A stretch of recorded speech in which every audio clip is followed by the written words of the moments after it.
السلام علیکم ورحمۃ اللہ وبرکاتہ۔ محترم حضرات و خواتین، اپنے دین و دنیا دونوں سے باخبر رہیں۔ آج بروز منگل قمری اور ہجری کیلنڈر 1443 کے مطابق شوال کی تاریخ 8 ہے اور شمسی کیلنڈر 2022 کے مطابق مئی کی تاریخ 10 ہے۔ الصلاة كانت على المؤمنين كتابا موقوتا۔ بے شک نماز کا مومنوں پر اوقات مقررہ میں ادا کرنا فرض ہے۔ تو چلیے ہم نمازوں کا اہتمام شروع کریں اور اگلی 5 نمازوں کے اوقات نوٹ کر لیں۔ شہر کڑپا میں آج فجر کا ابتدائی وقت 4:35 ہے، 4:30 ہے اور آخری وقت 5:49 ہے، 5:40 ہے۔ اس کے 1 منٹ بعد طلوع آفتاب ہے۔ ظہر کا ابتدائی وقت 12:11 ہے، 12:11 ہے۔ عصر کا ابتدائی وقت 4:37 ہے، 4:30 ہے۔ مغرب کا ابتدائی وقت 6:36 ہے، 6:30 ہے۔ عشاء کا ابتدائی وقت 7:47 ہے، 7:40 ہے۔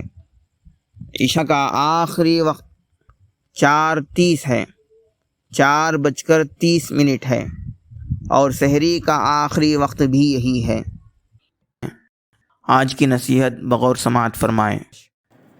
عقل میں اضافے کے اسباب۔ حضرت امام شافعی رحمۃ اللہ علیہ فرماتے ہیں کہ 4 چیزیں عقل کو بڑھاتی ہیں۔ نمبر 1 فضول کلام کو ترک کرنا۔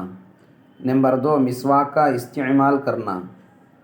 نمبر 3 صحبت صالحین یعنی نیک لوگوں کی صحبت۔ نمبر 4 صحبت علماء یعنی علماء کرام کی ہم نشینی۔ آخر میں نوٹ فرما لیں کہ 5 وقتہ نمازوں کے یہ اوقات 3 دن منگل، چہارشنبہ اور جمعرات کے لیے ہیں۔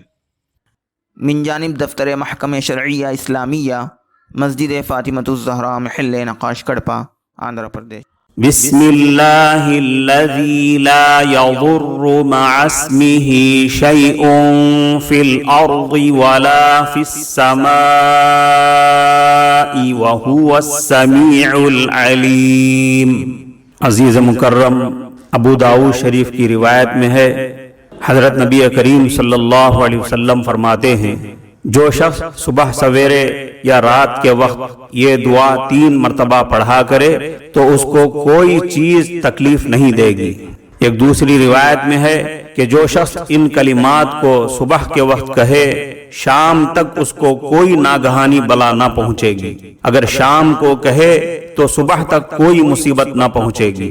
اب آپ اس کو دھیرے دھیرے پڑھتے جائیں۔ بسم اللہ الذی لا یضر مع اسمہ شیء فی الارض ولا فی السماء وہو السمیع العلیم۔ اس کا ترجمہ ہے، اس اللہ کے نام سے صبح یا شام کی جا رہی ہے جس کے نام کی وجہ سے کوئی چیز آسمانوں میں اور زمین میں تکلیف نہیں دے سکتی۔ وہ اللہ خوب سننے والا ہے اور خوب جاننے والا ہے۔ ایک روایت میں صبح شام کی ایک دوسری دعا بھی آئی ہے، اس کو بھی اس دعا کے ساتھ شامل کر لیں۔ اعوذ بکلمات اللہ التامات من شر ما خلق۔ اب آپ اس کو دھیرے دھیرے پڑھتے جائیں۔ اعوذ بکلمات اللہ التامات من شر ما خلق اس کا ترجمہ ہے، میں اللہ کے پورے کلمات کے ساتھ پناہ چاہتا ہوں ہر اس چیز کی برائی اور شر سے جو اس نے پیدا کیا۔ عزیز مکرم، صبح شام یہ دعا پڑھتے رہیں اور اپنے بچوں کو بھی پڑھاتے رہیں تاکہ آپ اور آپ کے تمام افراد خانہ ہر قسم کی تکلیف اور ہر قسم کے حادثے اور بلا سے بچتے رہیں۔